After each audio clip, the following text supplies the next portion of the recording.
Hey Vault Dwellers, JV here, and today I'm sharing my thoughts on Fallout 76. Be sure to subscribe and hit the bell for more Fallout 76 videos just like this. I'm starting this one off with a disclaimer.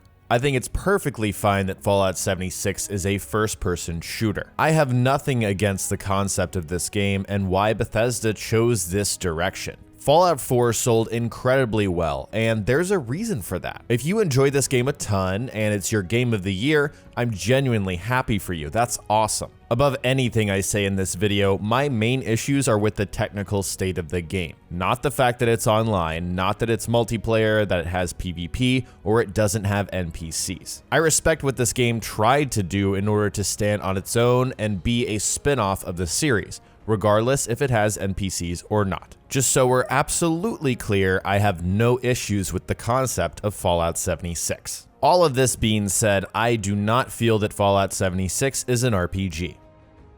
In this moment, many of you are thinking, yeah, no shit, but this is something that genuinely didn't hit me until very recently. It feels like the RPG to FPS evolution and transition from Fallout 3 to Fallout 4 and finally to 76 has been completed. In 3, we had the silent protagonist with tons of dialogue options, a karma system, and choices to be made that truly allowed you to shape the lone wanderer. In 4, we had the voice protagonist with limited dialogue options, no karma, and still some choices that let you decide who the sole survivor would be. Now in 76, which again is a spin-off and not a primary Fallout game, there are no NPCs to talk to and no choices to be made. I thought I knew what impact zero NPCs would have on the experience. I didn't realize that it meant we couldn't make choices. For that reason, I'm saying right here, right now, that I was wrong. Months ago, I defended 76 by saying it's still a Fallout game because a decent chunk of the questing experience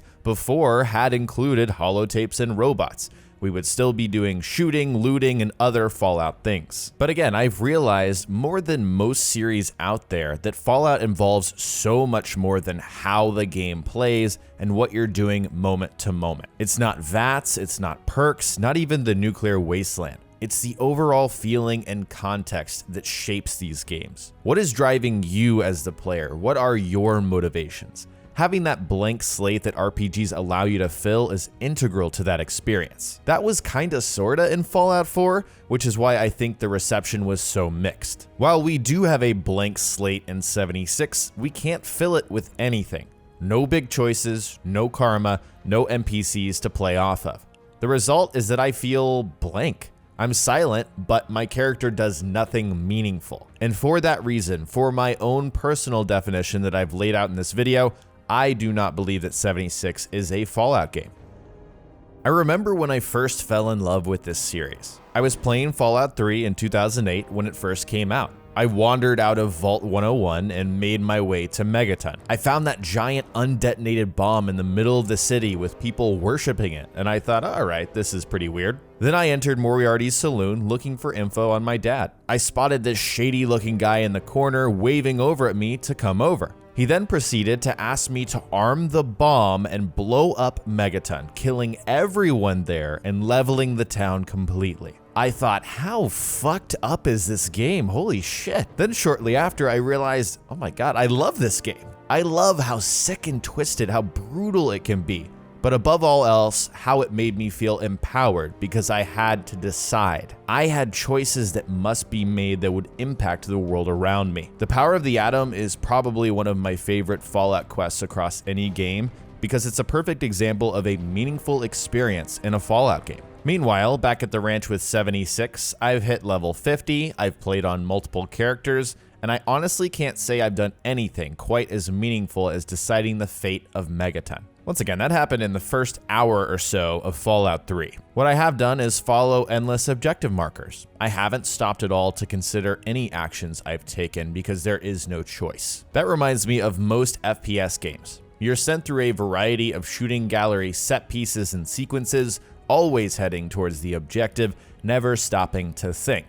Things are flashy, but you know you're always heading towards the same destination. That's how Fallout 76 feels to me. But it's open world. By the way, does it even need to be open world? I'm not so sure it's necessary other than for exploration and to let you do the objectives non-linearly. I feel the same way about the perk system.